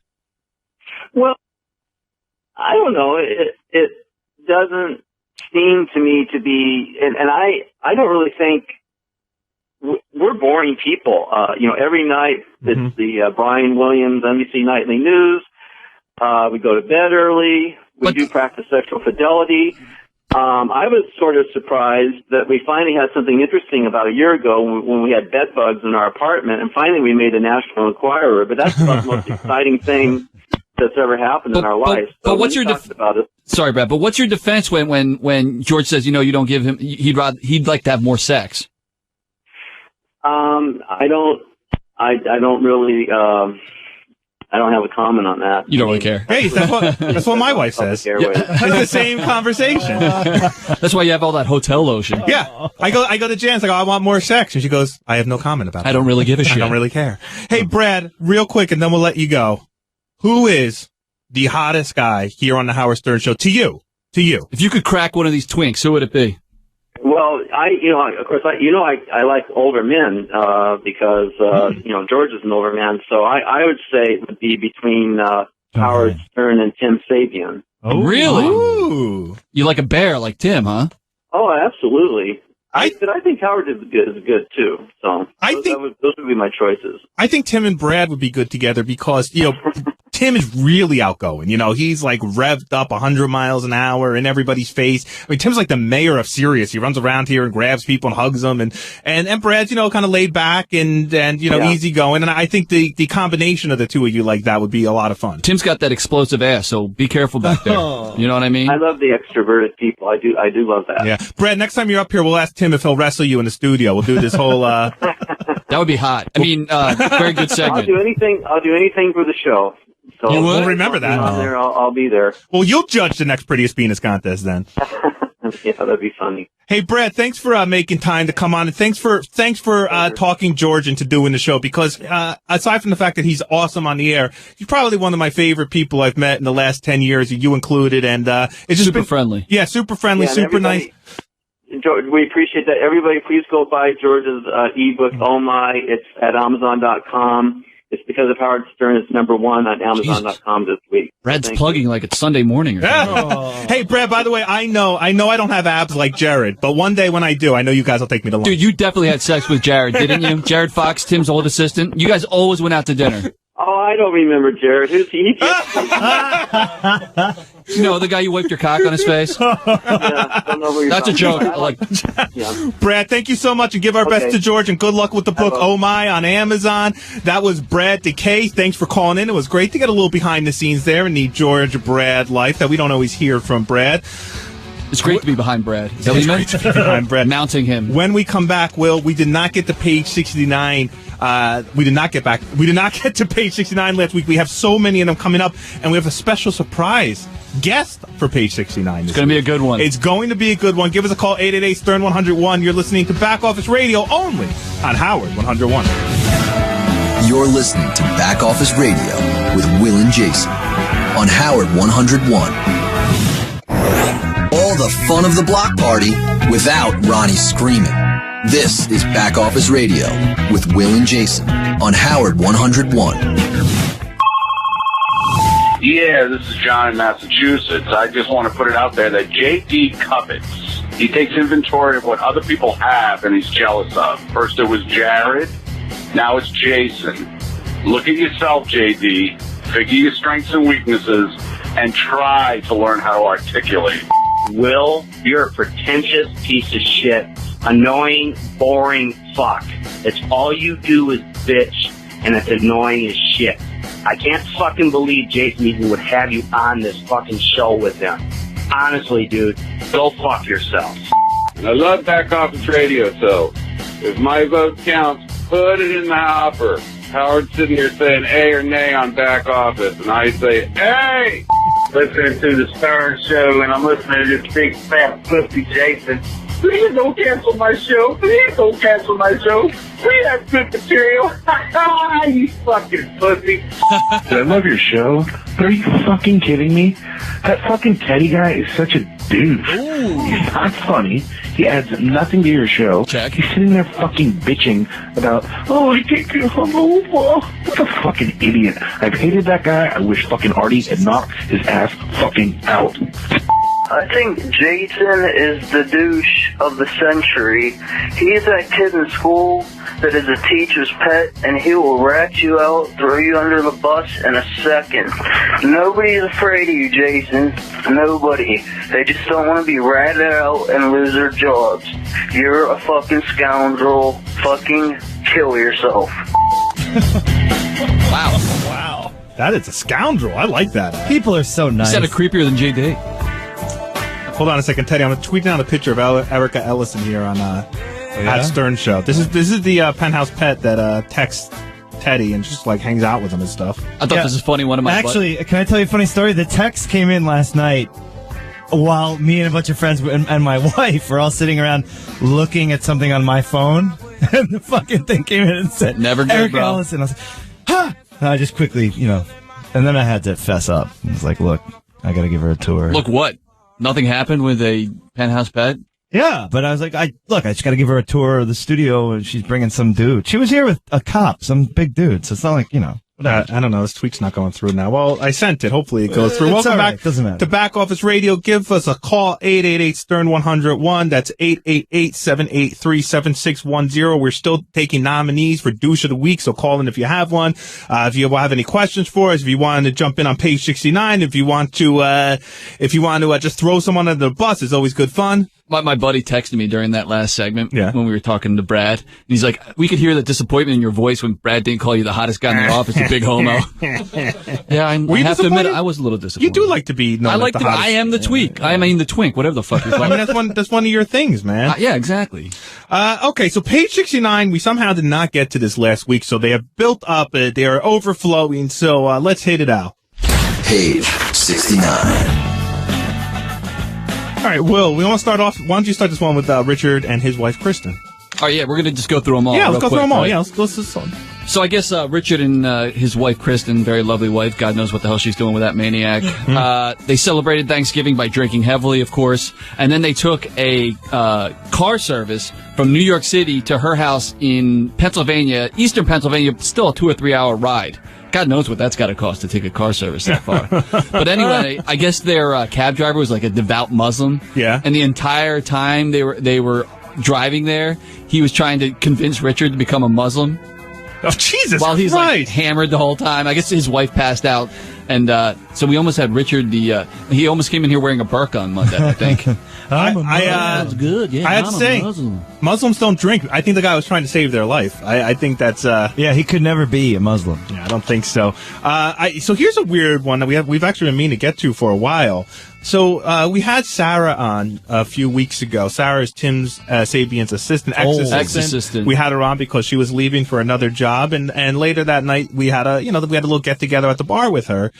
And I don't even necessarily remember the conversation or why this happened at this point, but I was talking to Sal, and Sal, he grabs my balls. I mean, I remember, I said something to him, and he goes, if you do this, you will be my hero in life. And I go, I'll do it. And then he goes, I love you. And he grabs my balls, like literally, like through my jeans, my balls and my dick, and he like he's like rubbing it, and I take his hand off, and then a few seconds later he goes, hey, that felt like a nice tight package, and went back, and then started like tapping my balls. It was very homo. Very homo. If only you had some hotel lotion. Or some poutine. We were all very drunk, Jason, though, so, Sal maybe gets a little frisky when he gets a few in him. Anything he'll take at that point. While we're on Sarah real quick, there was another good page 69. So I hear she's constantly trying to weasel her way into this Christmas party that we're having. Oh, really? Okay. So she's starting, lowest rung and working her way up, I guess. PAs and people. Right. So there's a guy, Nick Ruckert, actually. He's actually writing. He works for Howard TV, and he's a great guy. He's a good writer. And so he started there. I guess they're friends. And he said, oh, you know what? This is even too pathetic for me. So he said no to her. And now I guess she's working on Ben Bardo, who works in the tapes. Get out of here. She's making her way around? She's just trying to find anybody that will take her to that Christmas party. But I say, if you leave here, you're out. You don't get to come to the Christmas party. You don't get the good without the bad. You know what I mean? Yeah, but she worked like 80% of the year. What's your cutoff? Oh, fuck there? off. All right, no, she quit. She's done. See ya. Well, that's an interesting question because, so she did work 80% of the year, so that there's something to be said. I say she left in February, I get it, but she left in October. Yeah, I mean, if she says, hey, listen, if you take me to this Christmas party, maybe I'll be willing to blow you, I can see there's an upside for these guys. But I guarantee because she's a hot chick, she's just like, hey, take me to the Christmas party, and then she's just going to ignore that guy the rest of the night. You know what I mean? Yeah, of course. So I don't like that game. I think Will's just worried that this is somehow going to leave the door open for Jared to come to a Christmas party. And I'd rather have Jared there. Wow. All right. I want to see those abs again. Oh, all right. I have to do some laundry. The picture just went through on @Stern Show. Go check out Penthouse Pet, Erica Ellison, the Penthouse Pet, who just texted Teddy to hang out. Hey, all right. It's just it's the life of Riley. He lives over there. This is what happens when you leave your house, Jason. You get friends. Give us a call, 888-STERN-101. Say, I'm going to skip one because I want to go right to this Benji one. The Benji is, it's not a secret that Benji wears lifts. I mean, his shoes are blatantly it's like 3 inches of lifts on the bottom of them. But he was explaining to Will and I the other day that he gets these custom made, that he gets shoes and takes them to a special place to have the lift custom put on, and that he's thinking of going back to get another inch or two. No, wait. He says that he gets these. They're the same pair he's been wearing for a year straight. He has one pair of shoes. He wears them every day. He said they were starting to wear. Yeah. And so he was going to go back. And they're starting to wear out. Like I saw it the other day, and it literally looks like he's ready to sprain an ankle at any moment because he's going to fall off the top of them. So I didn't know that he got these special made, and I didn't know, but it's funny because he's thinking of adding a few inches, and so we might see a taller Benji around here. Benji always looking for attention. Is that going to make the difference? They'll still be blotchy and kind of weird looking, right? Always. Yeah. Just but taller. You know what? Well, but when you're taller, it makes you look a little bit skinnier, I think. I think that's what he's going So with. now he's going to have to be 90 feet tall. Instead of, who's that gross guy? Who's that tall, gross guy? Who else do we have to throw under the bus here, Will? Oh, this is a good one. Okay. So I guess a bunch of the Howard TV guys went up to Albany to do an embedded with Jeff the Drunk. Okay. And so one of the guys that works for Howard TV is like a really over-the-top gay guy. He's proud of it. I think he'll talk about it openly. I don't think I'm telling any secret here. So he said he was all excited to go up to Albany and use Grindr. Grindr's that website for, gay guys where you just random hookups, right? Mm-hmm. So Ganji, I guess, he goes that he's in the hotel and he spots this guy meeting his Grindr hookup, like in the middle of the night. And everyone's like, well, Ganji, what were you doing up in the middle of the night? I was looking for snacks. I just love that he's like up in the middle of the night, in the middle of Albany looking for snacks. What a fucking fat ass. He loves food. I think he loves food more than I do. So apparently they were both snacking late at night. Yeah, Ganji needs a Grindr app for snacks. You need something that would work. Right? I would actually use that if I could just hit a button and see where there's free snacks located near me. Right. Everyone had a midnight craving. Speaking of stomachs growling, this was really weird. At our meeting the other day, we had a big staff meeting, and I was doing a presentation actually at the meeting. And so I'm standing in a place I don't normally stand in the back by Tim Sabian and Fred Norris and Doug Hurwitz. Doug Hurwitz, if you don't know who he is, we named him the Doug. Yeah, who is he? I don't even know. He's at the Mendoza line, is now known as the Hurwitz line. Right. And he works on the website, and we determined that he's the line where we cross where people really stop caring about who we're talking about. Even in the office, by the way. So I hear this really loud noise, like this weird noise. And I didn't know what it was, so I just ignored it. And then Doug turns to Tim and says, "Was that your stomach?" And Tim goes, "Yeah, I'm really hungry. I'm just really hungry." Tim's stomach growled so loud, it was just noticeable across the studio. I think that was actually one of his ribs cracking. Hey-o! What else we got? I guess for some reason the guys were trying to get music off of Scott DePace's phone the other day. Mm-hmm. And when they turned it on, it was all kinds of pop dance songs. Like the new Rihanna song was on there. And he tried to play it off like that it was his wife's. But why would his wife's music be on his phone? Hey, everyone's got a little gay music. And I'm thinking Lincoln, what are they called? Lincoln Log Republic? What are they called? The gay Republicans? Yeah, Lincoln Log Republicans. Yeah, exactly. Or Log Republicans, I think they're just called. Log Cabin. Thank you. Log Cabin. Rob Martin with dropping the knowledge. And I just got a text here, breaking news from Ben Bardo. He will not be taking Sarah to the party. So where does she go from here? Party. She's running out of options. She'll be outside. I got two words. Steve Brandano. I think she's already burned that bridge. Well, she's going to have to put out. Yeah. Someone just said blowjob up front with that Ryan, our intern. I hear it. Who else is single on the staff here? JD. I don't think he's going down that road, right? Tim Sabian. No, Tim's not going down that road. Tim? I'm kidding. Maybe he'll feel bad for her and bring her to the party. I don't know who else is. Hey, and here's last page 69 here. Mike Morales, who is insane. He works on the Howard 100 news team, and just because you're gay doesn't make you insane, Jason. No, it's not. He's not insane because he's gay. He's insane because he goes on to Twitter and Facebook and he picks fights with celebrities, and a lot of the celebrities he picks fights with are people that come on our show on a regular basis. So it's weird because listen, we all want to be honest and open and mix it up, but at the end of the day, we're running a business here, and if Mike pisses somebody off and then we can't get them on the show, because of it, it's counterproductive for us. So, he's been talked about this, about this a lot. And the other day I'm on Facebook and there he is just trashing Adam Levine. Adam Levine is somebody we've had on the show a bunch of times. Howard seems friendly with him. I'm sure we're going to have him back on. I don't really care. Big star. Yeah, I don't care about Adam one way or the other. I'm not sticking up for Adam. What I'm doing is saying, Mike, calm the fuck down, dude. Just stop it. You're going to get yourself fired. This isn't even a page 69 anymore. This is an intervention. He's starting Twitter wars with every gay guy on the web. It's really weird. And also, he blocked a lot of us from his Facebook page because I think he's mad at us. I think he blames us for getting him in trouble, and not just the fact that he's insane. So a lot of us can't even get on his Facebook page anymore. No, he's blocked young Jim McClure. All right, I know you guys are going to want to call in for this last page 69 because we have a very special guest on the hotline. Give us a call, 888. This is like A-list for Back Office Radio 101. standards. This is what Back Office Radio was created for. So, Will, you do the page 69, and then we'll go to that very special guest. I don't know. We might want her on the air for the reaction for this. You know what I mean? All right. So here she is, none other than Mrs. Limo Driver herself, Stephanie. Hey, this is Ronnie's 20-year-old girlfriend. Stephanie the limo driver. Stephanie, how old are you? I'm 29. And how old is Ronnie? 250. Should I give his real age out? Yes, of course. 63. 65 it is, because I think she shaved off a couple of years. Exactly. And now you guys have been dating, 7 years now? 5. We're working on our 6th year. Definitely long enough to be married. So you were. It is definitely long enough to be married. Oh, we'll get to that in a second. But Will, let's do the page 69. The reason that we thought that we want to talk to Stephanie. Stephanie, do you know why you're calling? Why Ronnie told you to call today? I don't. He just asked me yesterday. He was like, "Can you call on your break at work?" And I was like, "Yeah, sure. What do they want to talk about?" And he was like, "I'm not telling you. I'll find out when you call." And I was like, "Thanks." Yeah, blame Ronnie for this if you get upset. It's not us, but he informed us that you might have a bit of a gas problem. In fact, you enjoy it and actually Dutch oven him a lot in bed. Is that true? It's not too You stink him out? I do. Oh. It's a lot of fun.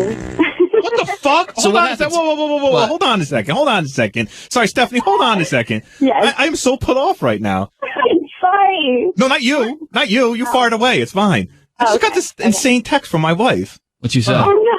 She says, we order Fresh Direct, the grocery, and she goes, "Fresh Direct man to me. You're so pretty. You got a man?" And she says, "Yeah, I'm married." And she goes, "Can we still be friends?" Like, dude, what the fuck? Hey, Fresh Direct. You better leave, Jason. Yo, hey, Mr. Fresh Direct man, who I tip $5 every time I see you. Stop it. Stop Jason, it. he's delivering food. Calm down. Yeah. You'll do I whatever know. he says. Well, it's hard to hate him, but Back to farting. She has a boyfriend or a husband. You shouldn't try to hit on her. That's just rude, and we don't like it. yeah. It's Yeah. annoying. Listen, we're all good if you bring extra food next time for free. All right, sorry to interrupt that. Fresh Direct man, stop it. Okay. He also said you're a silent but deadly girl. Is that true? I am, especially certain foods that I eat. It's funny to me. I'm like a 5-year-old kid. Any fart joke or burp joke, I'm all about it. It's hilarious. If you'd like to talk to Stephanie, the limo driver, you can give us a call, 888-STERN-101. All right, so Stephanie, you like the fart. Hey, Ronnie can't say anything because he's in the ass play himself. He likes a little digit up the butt there and all that stuff. Yeah. He does? He does. Yeah, he does. I know he's talked about it numerous times. Just one or more? We've only got one so far. What, pinky or a thumb? Or calf? Like an index finger. How does he say it? Like the first time, were you like down there and he's just like, stick it in, stick it in? I guess so. I don't really remember. Use a pinky. And what about the vibrator thing? Does he really he likes a vibrator on his penis? Yeah, I tried that. That was actually my idea one time. We were just playing around and I said, I like my vibrator and it's a very expensive one. Hey, speaking does he like it when you take the batteries out of his hearing aids? No, but wait, what happened with that? So you said, "Hey, I want to put this on your penis?" Yeah, I was like, let's just try this out, and they did, and he really liked it. I mean, you guys should try it if you haven't. It's it's fun. It's like those when you buy those cock rings that go around. They have the vibrators for the girl and the guy. How do you know when Ronnie's liking something? Like, does he shoot a load all over the place? Oh. His mustache gets bigger. That's right. His mustache grows. I mean, you can tell. How do you know your wife likes something? She hasn't liked anything. Trust me. I'm still trying to figure that out. Hey, is it true? We heard from a girl who slept with Ronnie, I think way before you guys were together, that he has a curved cock. Is that true? That's not true. Not true. Okay. It's a normal, wonderful penis. Takes a hard left. All right, look at all these Ronnie myths being debunked. Stephanie, we did on one of our first back office radios, we did a page 69 about you where we had heard that you were intent on getting engaged to Ronnie this year. And in fact, we're planning a secret party that was going to look like a birthday party, but was really going to be a surprise wedding. Is there any truth to this? There's no truth to that at all. You do not want to get married? I mean, you know what? It's we've been together for 5 years. We live together. We have a wonderful life. So if he prompts the question, of course I'm going to say yes. Every girl wants to get married, by the way. It's a horseshit when you're like, I'm very happy the way I am now. She's only got to wait about 18 more months before it's common law, and then she can just get half the limo and whatever else. I thought you said she only has 18 months left before Ronnie dies. We're going to take some phone calls for Stephanie here. Justin in Syracuse, welcome to Back Office Radio. Hi, I have a question for her. When you fart, will Ronnie go down and eat your ass after? No, I don't think he's ever done that. Yet. No, it's a little gross even for me. He's not into it when he farts, right? Or when you fart at him. He just calls me disgusting, and he normally smirks at me. I think we both think it's kind of funny. I mean, we've been together for 5 years. So everyone poops, It's true. Everyone does poop. Where did you meet Ronnie, by the way, Stephanie? I always credit to Lonnie, who's a mutual friend of ours. Lonnie, excuse me, Stephanie. Lonnie Hanover. Formerly of Scores, now Mr. of Ricks. Scores. Yeah, Mr. Ricks. Right. But Ronnie always says it's because he went to the bar that I was bartending at years ago. Well, how did you meet through Lonnie? Were you a dancer? Or? No, God, no. Oh, all right. No, I was a bartender at like this little hole-in-the-wall bar in Chelsea. And I know Lonnie from coming in there, and then, Ronnie came in one night, and we've hit it off since then. I don't know if anybody knows this, when Howard TV was brand new, that's when I first met Ronnie, and Lonnie's the one that convinced me to go down to Philadelphia and do the promotional bus thing that they did to Philadelphia with Ronnie. Mm-hmm. Oh, by the way, Stephanie writes some great blogs for howardstern.com sometimes with the block party. Stephanie, I don't post them all because, sometimes their block parties, the pictures aren't that great or whatever, but there's all good stuff. Where's your blog? Where can we find that? Yeah. No, we posted it. Oh, yeah, you have your own personal, sorry. I have my own personal blog that's at stbcf.com. Okay. But I have new pictures from the Florida trip. I didn't know if you wanted them or not. I didn't really get talked about, so I didn't bug you too much about it. Yeah, if you have anything super, you don't have to send me everything, but if you have anything good or funny, absolutely send it my way. Now, I got a good one of like a 80-year-old woman flashing her tits. Excellent. Right down Ronnie's alley. Stephanie, what was it that initially attracted you to Ronnie? And I don't want to hear about, he had a great personality. Like physically, what did you say, wow, this is a guy I have to live with in Dutch oven? There's something about him. No, but come on, give me, be specific. What about Ronnie do you find very attractive? I think that because he's like a guy's guy. Like he's got that little bit of attitude and that, I don't know, like the center of the party kind of thing. Does he look hot naked? He looks great naked. He's very sexy to me naked. What is your favorite physical attribute of Ronnie? I actually like his little butt. His little butt. I like his little butt. Yeah. Before you put your hand in it. Ronnie's little butt. Now, the first time you met all of us was at John Hines' daughter's bat mitzvah, and Ronnie had not told any of us that he was bringing a date, let alone a 24-year-old date. I know it was weird for us. I thought it was her bat mitzvah, by the way. Yeah, right? I thought you were one of the congratulations. What was that? I know it was weird for us. So what was that like for you? Because I know people were just staring at you, basically blatantly staring at you guys and whispering pretty much the entire party. That stuff doesn't bother me at all. People are going to talk. I could have been with any other guy and people might have stared at us and talked and stuff. It's just we happen to have such a huge age difference that it makes it, obvious. But everybody was super nice and friendly and we had a great time. Speaking of people you've met here, is there anyone here on the staff that you do not like? No, there's not. Oh, come on. Just back off his radio. There's really not. You all are very nice to me and everybody's wives and girlfriends are very welcoming and things like that. I think we all get along very well. You know who's in love with Stephanie, by the way? Who? Ganji. Like at every party, Ronnie immediately leaves Stephanie's side, and then Ganji will act as her boyfriend for the rest of the night. He squires her around. It is true. I almost asked Ganji to my own work Christmas party because Ronnie will be in Cleveland. Is he your substitute boyfriend? I might as well use him as my second boyfriend, right? Isn't that exactly like Ganji? Yeah. Like he gets to hang out with the girl, but none of the fun. He doesn't get to have sex with her. He's always a friend. He's the safest man here. You know what I mean? Like next to JD, you would just leave your girl alone with him, and that would just be it. Like Ronnie has no qualms about it. Hey, speaking of, we always assume Ronnie, he's crazy, he's sexual, he likes fingers up the ass, he's got a young girlfriend who's also fun. So what's your sex? It's any girl play in bed? Any menage a trois? I don't know if I want to expose everything quite yet. Okay, so that's a yes. Thank you. Let's be a secret. Stephanie, how often do you guys have sex? I would say a good 4 or 5 times at least a week. And who's pushing it more, you or him? I think it's kind of equal. Really? We both get in our moods where we want stuff, and sometimes it's the both of us at the same time.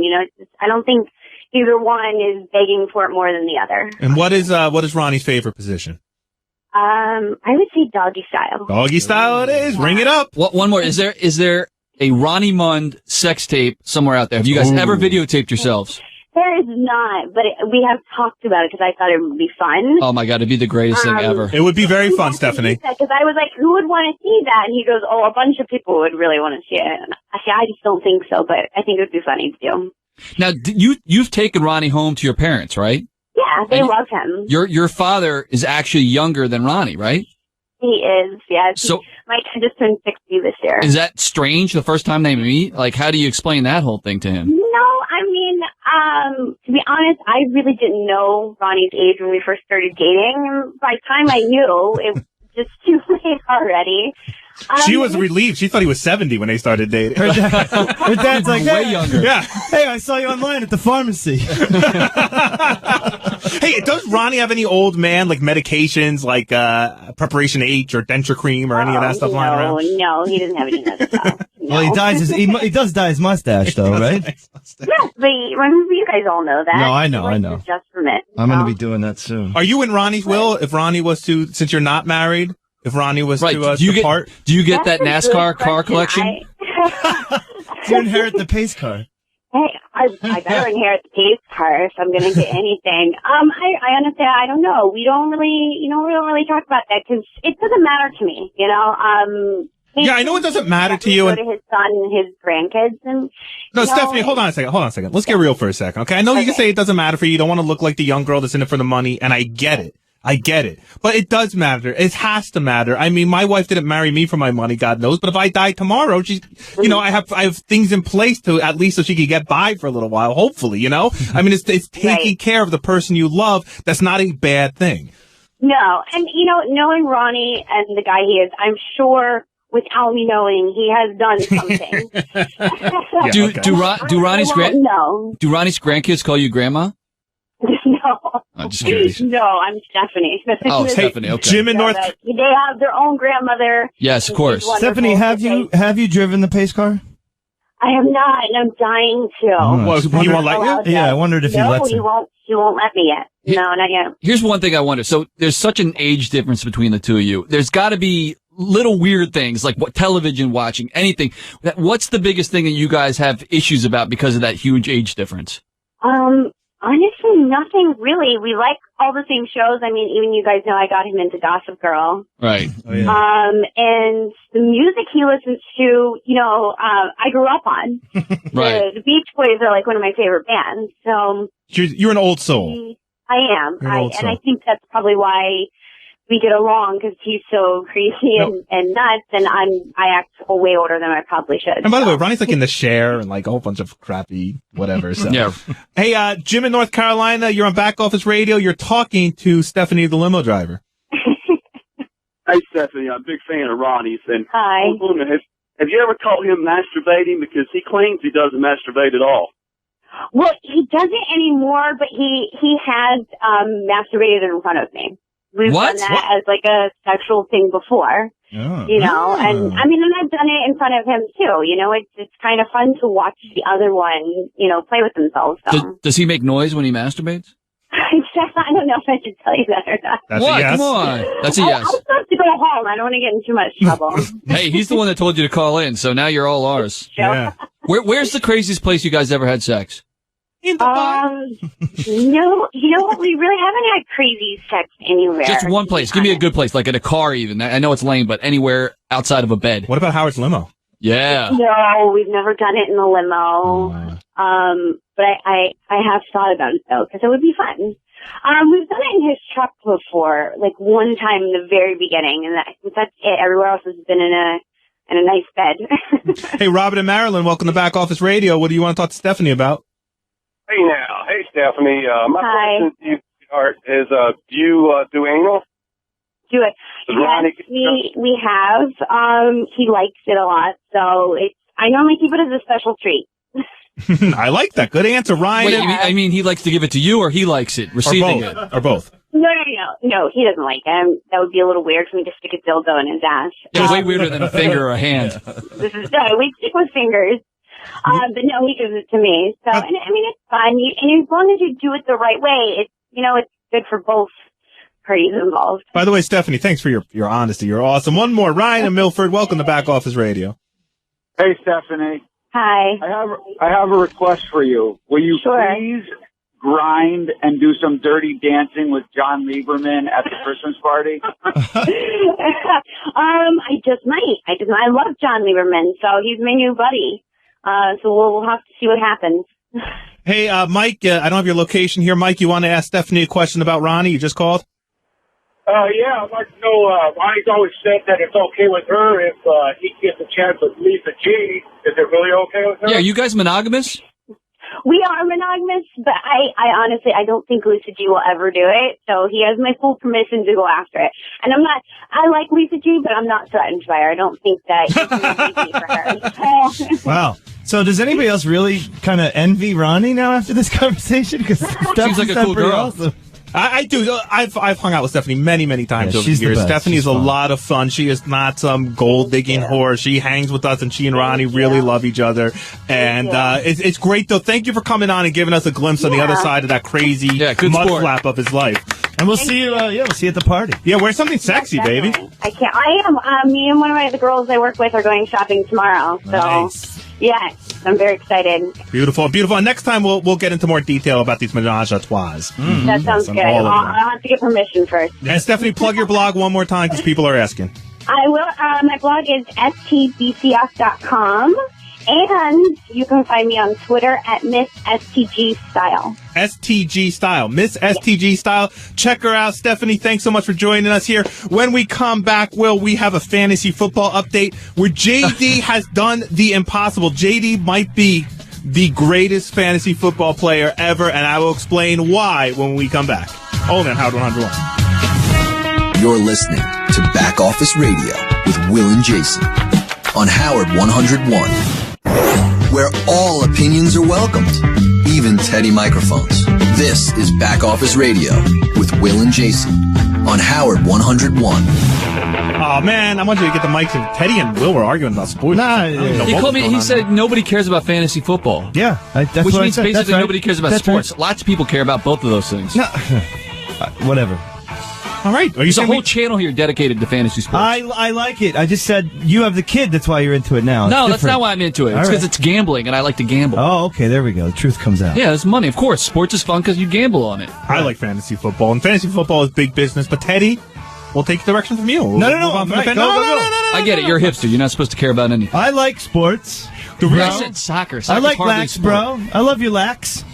Yeah, Teddy flew to Portugal to watch a fucking soccer match. Yeah, because in a soccer game the ball is live for 90 minutes. In an American football game the ball is live for 11. Shut the fuck up. 11 minutes. You are an American. Teddy from England. So 3 hours that you're there, and they're actually playing the game for 11 minutes. You sound like my father. No, Shut up. Teddy, keep your comments to yourself. Thank you. First time I've agreed with the pace in a while. Hey, speaking of fantasy football, we just wanted to give a really quick fantasy football update. You know, we do run a Howard Stern Show league here, and Will's the commissioner, and we have Matthew Berry from ESPN. I think I'm done as commissioner. Celebrity. Yeah, we'll talk about that in a second.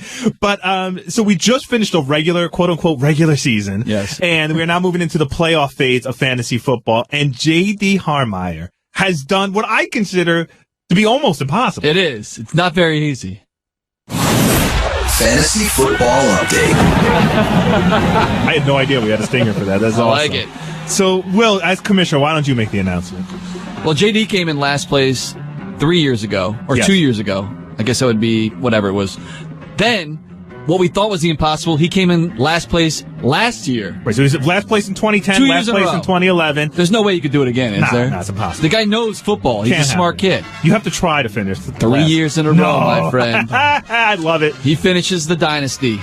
He is an awful fantasy football player. He sucks, and even in his pretend life, it's terrible. Yeah, he can't. Yeah, his fake life. Jamie, get down here. Where are you? Get down You here. know the worst part is the best part of fantasy football is draft day because that's when everyone gets together and you get food and you get the board up and there's arguing and making fun of people and you're putting your team together and your whole season's ahead of you. Didn't he have a really good draft too? Wasn't he No, first? he was miserable. He was miserable throughout the entire draft. Oh. He was miserable after the draft was over. He takes no pleasure out of fantasy football. Well, no, I just think he's Then why does reminded he about do it? his Isn't life. he in 5 leagues? You guys are all in 7 leagues each. It's like crack. So You're all congratulations to J.D. Harmeyer for finishing last place 3 years in a row. That is something you have to work at now. He finishes in last place in women, fantasy football, fashion. What is he good at? Hold on. Competitive eating. Okay, move on. By the way, Matthew Berry and Will. Matthew Berry, the great, the talented Mr. Roto. And Will, they got into some hardcore fights in the beginning of the season and arguments about waiver wires and all this crap no one really cares about. But it's interesting that both you and Matt also didn't make the playoffs. So the two guys who are most heavily invested in that sense were just, left out of the playoffs again. And Will, something might happen this year that might get me to quit our fantasy football league altogether, and it is that John Hein has made the playoffs. He has won this thing 3 out of 5 years, and I swear to God, if he wins 4 out of 6, I think we just fold. John Hein wins, and we just end this whole thing. I did everything in the draft to sabotage. I mean, he took Arian Foster with the number 1 overall pick, and I took his handcuff Ben Tate right after that, and it just didn't pay. Oh, here we go. We got a visitor. Hey, Mr. Last Place himself. Yeah, by the way, again, this is almost an accomplishment. Hold on, Jason, I have a question because JD's actually really smart. Like when he talks about movies and whatever. John Hein, and they're both nerdy together in their whole world. Why is it that John Hein always wins and JD always loses? Like JD has a good player. And it's not like I did win 1 year. Hold on, he did win 1 year. It's not lack of knowledge because he knows football. Yeah, he knows every player, every team. Well, everything. I don't. I really yes, don't. you do. Stop Sounds to me like you do. Well, I didn't think of drafting Alfred Morris or Mikel LaShore. But nobody did. Well, John Hein did, didn't he? No. I think Alfred Morris was a waiver wire pickup. No, I think Alfred Morris was actually picked up by Matthew Berry late because he is a Redskins fan, but then he traded him to me for Jordy Nelson. We're getting way too geeky here. So explain yourself, sir. Winning? Well, when you pick Chris Johnson as your first pick, because he's high up on Roto World's rankings, that and then he shits the bed for the first 5 weeks. He puts you in a big hole. So I had to battle out of that hole, and I tried. And what were some of your other horrible picks? You picked like half the Cowboys. DeMarco Murray was a bad pick. Chris Johnson. It was okay. They were good picks, but they just didn't work out. Well, I mean, he got injured. Thank God I drafted Felix Jones for the handcuff. Thank God. But he's now, Who was your quarterback? I drafted Romo first, but then I drafted RG3. Oh, there you go. So he did okay. There was 1 week where he got like 7 points. When you finish last 3 years in a row, do you just want to quit? Like, are you like just fed up with the whole thing? It would be a lot worse if I didn't finish. I'm in first place in a Yahoo league that we're in. Okay. So I'm doing okay there. So even though I have the least, amounts of points scored in that league. Well, if it makes you feel any better, Will Murray, who's been playing fantasy football longer than anyone I know personally, has never won this league ever. No. Have you ever won a fantasy football league? He ain't winning this year either. Yes, I've won a couple of years before, but it's bad. Maybe Teddy's right. Maybe no one does give a shit about fantasy football. Well, that's it. You guys brought it up. No, we did. Stay now. You're closer to John Hines' TV show. You might as well just stay here. That's what we're talking about now. No, we're actually going to do 17 minutes. Don't worry about it. Yeah. I don't want to talk anymore about Ronnie masturbating in front of Stephanie. I don't want to talk anymore about that. Oh, you're listening. Did you like that? No, I almost texted Will saying, get Steph off the phone now before I learn anything else more about their sex life. You like those fingers in the ass? No. And Ronnie's cute little butt? There's no way he has a cute little butt, is there? No. Well, maybe when you lift back all the folds. When he wears his Spanx, it's cute. Hey, JD, you want to stick around? We're going to do a little underreported news story of the week. These are always fun. I don't know what we're talking about. I think that's a yes. Go ahead. Okay, go ahead. And now, the most overlooked Howard 100 News story of the week. Can't get sound for shit on the show, but he can bowl like a motherfucker.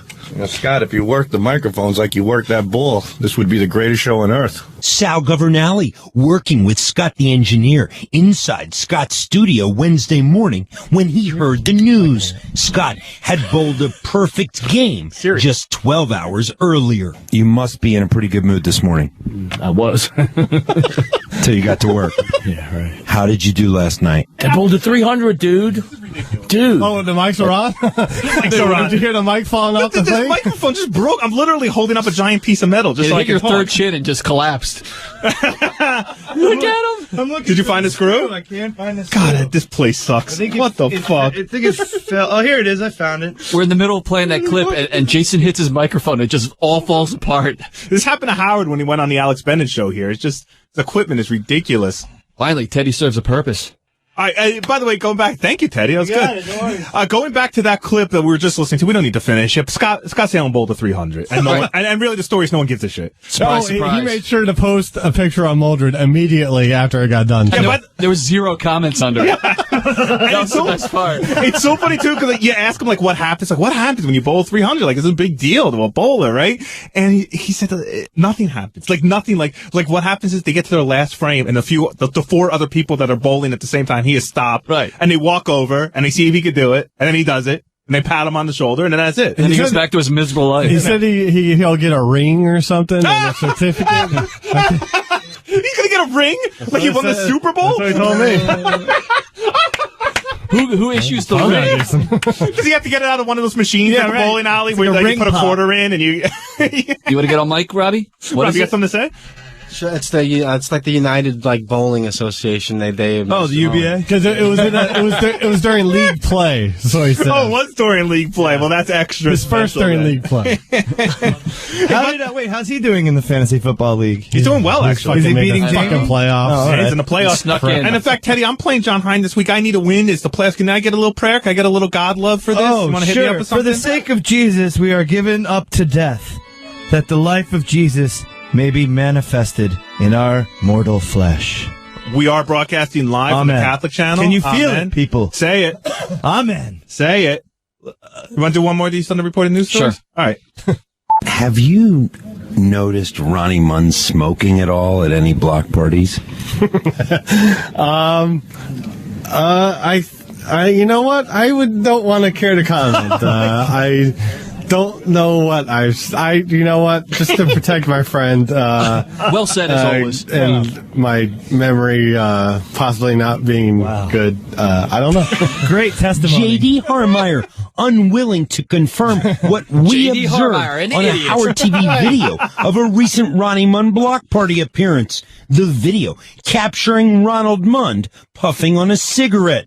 If you listen closely, before Ronnie berates us for asking the question, he confirms what we saw. Yeah, I was smoking a cigarette. What a fucking idiot. Jesus Christ. Finally, we get a clear confirmation of what we saw on tape. Shuli Agar. How often does Ronnie smoke on the block parties? Good question, Narc. He's not a regular smoker. I think once he gets a couple belts in him, every now and then he'll ask me for one cigarette, and that's it. And he never asked me for another one. And every once in a blue moon. Howard 100 News. All right, so Ronnie Munn smokes cigarettes. I thought we were going to get through a one-on-one show without Chuli, but I guess not. He sneaks in no matter what. I don't know. I actually don't think it's that big of a deal that Ronnie smokes a cigarette. Well, he is 90. Stephanie will get the limo that much quicker. JD, does he roll him up in his skull T-shirt? Yeah, but he's a hitter. He just stands out there. Does he rip off the filters? Does he do that thing that people who smoke do? They pack the cigarette thing down. This is how we did it in No, Pearl I Harbor. did. Shuli does that. Shuli does that. Shuli does that? Yeah. So Shuli's a hardcore smoker. I mean, he's like a chain smoker, that guy. All right, coming up, Jamie, thank you for stopping by. Give us a call, 888-STERN-101. We'll be back to wrap up the show. We'll announce our douche of the week. We'll put that crown on somebody. We'll be right back here on Howard 101. This is Back Office Radio with Will and Jason on Howard 101. Because our budget is that small. This is Back Office Radio with Will and Jason on Howard 101. Welcome back to Back Office Radio. I'm Jason Kaplan with Will Murray and Teddy Knitter. You can give us a call at 888-STERN-101. That's 888-783-7610. Oh. And you have to love the Murrays. You have to, because I just got a tweet from Will's sister that says she's just sitting down, putting on the show. Can't wait. Have a good one, boys. Yeah. Little late there, Kate. That's what happens in our family. Just rewind. Little late there, Kate. But thank you. Kate's a great cook, by the way. Makes a great cake. Welcome back to Back Office Radio. We have to announce our douche of the week. We're coming up on the end of the show here. So, Al, who are we? Douche of the week. And I think we all decided that it's too hard to talk to anyone from Sirius about the Christmas party, and I already forget who Teddy picked from douche. You're Canadian guys. But Yeah, it's cool. He's not winning douche. No, they like me now. So the winner is going to be Lisa G for calling me gay or asking if I was gay in a semi-obnoxious way. And during the commercial break, we sent Ryan, the intern, out to see if she would come down here to accept her award, and the answer was, I'm busy. I'm busy. She's always the hardest working person here. On deadline. Lisa could not be here today. Are you accepting on her behalf? She's so busy. She's so busy. Listen, you think the internet surfs itself? Really? I was going to say, she has all the time in the world to talk cats with Jason, but when we want to talk to her for 3 minutes on the air. You think lunch is just going to jump into somebody else's mouth? She's busy. Jason's superpower. Is she, she's not upset back there. She gets it, right? This isn't hate. This is just like, I thought that was a really obnoxious comment. Listen, I don't know what she gets. Honestly, she cannot be the first person to question your sexuality. No, people have questioned my sexuality for as long as I've been walking around and talking with this stupid list. But I was going to say, if you're nominating people based on that thing should look like the Torah. It was the fact that she asked me for a specific type of answer. I gave her exactly what she wanted, and then she goes, "Are you gay?" Like not busting balls. I asked the question myself. Shut the fuck up. I asked the question myself when we were up in Canada and we were playing craps. They had a casino up there. God, and Jason wanted to blow on your dice. Jason throwing the dice. Oh my God! I wish I could. This is a visual thing, but it was totally like the limp wrist. 1, 2, 3. Well, okay. I was like, did he let out? What are you doing? You're ruining the casino. Hold on. So I was at an awkward spot, and I was lip wristing it. I didn't know how else to do it. I was afraid because there it is. I can't even make it that gay because Will had gone before me. He threw the dice right. Like he has Ronnie's curved cock in his hand. Oh. He threw the dice right off the table. But that's what men do, Jason. I didn't want to do that. And what happened was my first time I went, I actually went for a decent roll. Like I went like 5 or 6, 7 times. But then later, some guy came to our table who was in a foul mood, and he called came a gambler. Yeah, exactly. And he's like said something really nasty. Guy that just lost his mortgage. Yeah, he said something kind of like nasty to the dealer or whatever. And then it's my turn to throw the dice. And I start doing the limp wrist thing, and he goes, "What the fuck is this? What the fuck?" He goes, "You can't do that." And the lady running the table. At this table. The lady running the table goes, "As long as the dice turn over, he can throw it any way he wants." And then he's like, "You want to let me throw it like this?" So then to piss the guy off, I actually started going like this for each. So okay, go along with my wrist action here. 1, 2, 3, fun. And then on fun, I released fun. You're so lucky a hate crime didn't go down. You should be tied to a fence post right now. That's not the weird part. The weird part wasn't the limp wrist thing. It was when he was yelling out Dungeons and Dragons commands after the dice landed. Yeah, by the way, craps is bullshit. Dungeons and Dragons, you got like 12-sided die. I mean, that's real skill right there. Yeah. That was fun playing craps. Try going outside once in a while. Yeah, craps is a fun game. Money moves quick. Fun game. Hey, real quick, the Fat Guy Show is coming back in 2 Mondays. Monday the 17th, I will be talking about fat holidays, fat gifts, what to get the fat guy in your life. Here's a tip: do not buy a fat guy clothes. It's really defibrillator, I think you said, right? A defib, yep. What about a coffin? Yeah. We'll reserve the extra large ones now. I have lots of news. We'll have some guests. We'll have all that good stuff. Will, what's coming up on the show next week? Oh, geez. We actually have a cool show next week. On Monday, the rapper The Game. Nice. That'll be good, right? He's a big rapper. Yeah. Tuesday, sticking with the theme, Tiki Barber. Nice. How great is that? Because there's some good stories there for that one. Yeah. I mean, like you quit and they won the Super Bowl. Well, not only that, dude, he left his family for some intern. Yeah. Ooh. He's like, we've all been there. Oh yeah, right. Or will be. Yeah, soon enough. There's somebody else too big on Wednesday. Anyway, it's a star-studded week next week, so all tune in. This weekend, I am going down. John Hine is judging a Wendy's hamburger contest. Oh my God. And so judging an artery blocking contest in the city. So I am going down on Saturday to watch him judge and hopefully get in on some of the. I was going to say, that pisses you off, right? That he's a judge and you're not.